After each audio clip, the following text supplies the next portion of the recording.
सिद्धार्थ, आप क्योंकि business today से जुड़े हुए हैं, कारोबार जगत को बहुत करीबी से देखते हैं, अगर हम उनके वर्चस्व की बात करें हमारे कारोबार जगत में, एक उनकी पर्सनालिटी की बात करें और उनके कंट्रीब्यूशन की बात करें, तो कितनी बड़ी क्षति आप इसे मानते हैं? देखिए, सर्वप्रथम मैं राकेश जी के परिवार को, उनकी धर्मपत्नी रेखा जी को, उनके निकट संबंधी अमिताभ झुनझुनवाला और ऐसे अनगिनत परिवार और लाखों में जो उनके कदरदान थे निवेश के जगत में, स्टॉक मार्केट्स के जगत में, उनको कंडोलेंस देना चाहूंगा, श्रद्धांजलि अर्पित करते हैं राकेश जी के लिए। मैंने उनको कई वर्षों से अपने काम के कारण जाना, और मैं आपसे जो ये कहना चाहूंगा कि राकेश झुनझुनवाला बिग बुल क्यों कहलाए जाते थे, इसके पीछे एक दास्तान है।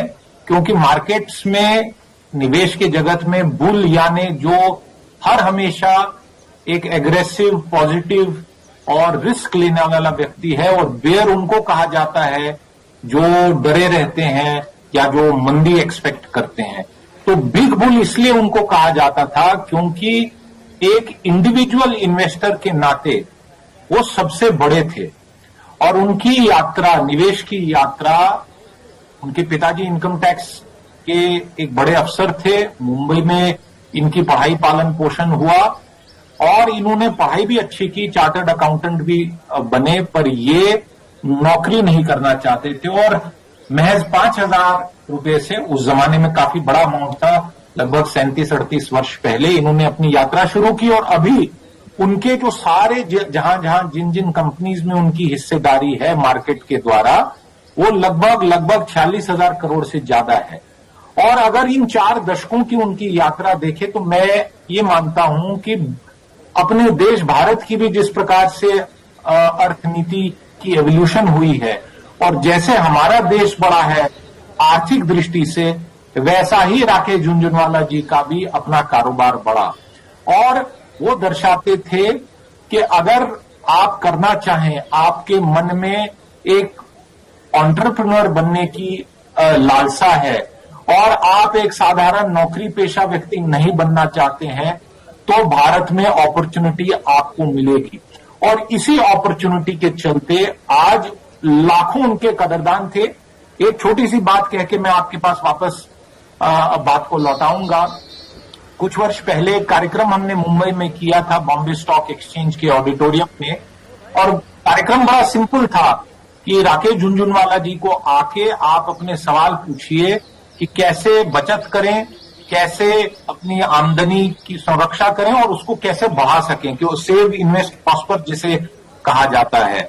और मुझे याद है उस सभागार में 500 का इंतजाम था, ज्यादा लोग बाहर भी थे, और वहां पे लोग ऑटोग्राफ लेते हैं। और एक गृहिणी थी जिन्होंने उनसे कहा कि मेरे बेटे को आशीर्वाद दीजिए, ग्रेजुएशन पढ़ी है, शायद कॉमर्स की पढ़ाई की थी उस लड़के ने, मुझे नाम उनका तब पता नहीं चल पाया था, पर उन्होंने कहा कि वो नौकरी नहीं करना चाहता है, आपके जैसा बनना चाहता है, आशीर्वाद दीजिए। तो ये उनकी एक पब्लिक पर्सनैलिटी और एक ऑरा था, उनकी ऐसी छवि थी।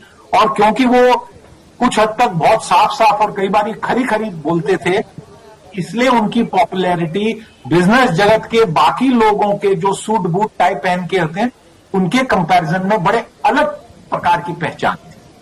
जी सिद्धार्थ, आपने बहुत अच्छे से हमें उनके व्यक्तित्व के बारे में समझाया, लेकिन जैसे कि हम ये समझने की भी कोशिश कर रहे हैं कि उनका जाना कितनी बड़ी क्षति भारत में, अगर निवेश जगत, कारोबार जगत की बात की जाए, जैसे कहते हैं कि have big shoes to fill. क्या आपको लगता है कि कोई है उनके जैसा, और या फिर वो अपने आप में एक ऐसा व्यक्तित्व थे कारोबार जगत में, एक ऐसा नाम थे कि कोई उनके जैसा दूसरा नहीं हो पाएगा? देखिए, हर बड़ा किरदार यूनिक होता है, और मैं मानता हूं कि कोई उस किरदार को फिर से निभा नहीं सकता है। लोग अलग अलग प्रकार से 70, 80, 90% तक जाते हैं, क्योंकि राकेश झुनझुनवाला जी की जो अपनी परिस्थितियां थी, उनकी जीवन की कहानी थी, जो उन्होंने निर्णय लिए, फैसले लिए, उनके कारण वो 62 की उम्र आज के हिसाब से तो एक प्रकार से छोटी उम्र में ही उनका चल बसना हुआ। आपने जो विषय उठाया, मैं इसको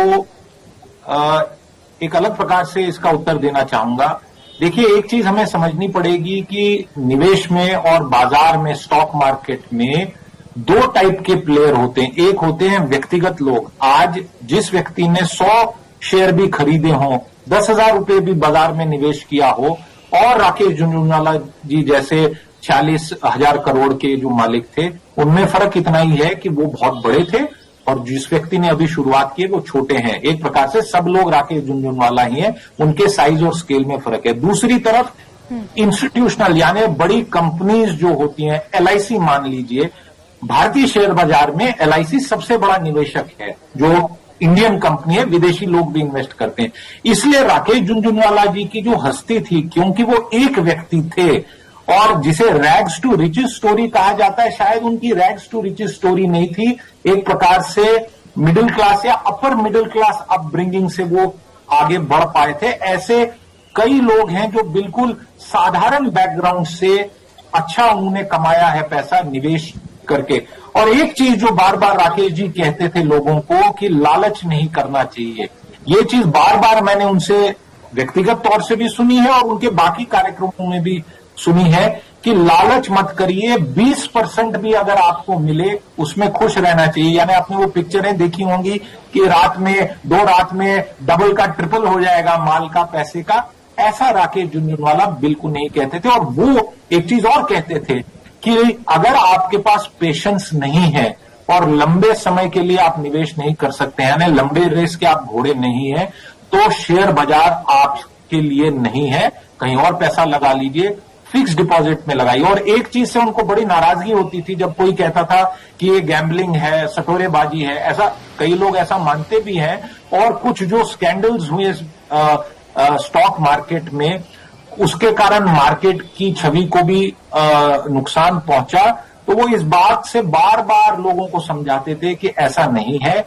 ये साइंस भी है, ये आर्ट भी है और आपकी तकदीर भी है। और तकदीर और लक्ष्मी का वरदान जो राकेश झुनझुनवाला पे था, शायद हर किसी के पास नहीं होगा, बट मैं जरूर मानता हूं कि लक्ष्मी माता का जिन पे आशीर्वाद होगा और जो इन क्वालिटीज से काम करेंगे, आने वाले दिनों में कई राकेश झुनझुनवाला, भारत की अर्थव्यवस्था जैसे जैसे बढ़ेगी वैसे कई राकेश झुनझुनवाला आएंगे। एक आखिरी बात मेरी तरफ से, 1947 में, और मैं ये इसलिए कह रहा हूं क्योंकि हम 75वीं वर्षगांठ मना रहे हैं भारत की स्वतंत्रता के। अंग्रेजों ने इस देश को जो सोने की चिड़िया कहलाया जाता था, और 1700 ईस्वी में भारत दुनिया की दूसरी बड़ी अर्थव्यवस्था थी। यूरोपियन यूनियन के बराबर उसका वर्ल्ड ट्रेड में शेयर था, करीब 23% का।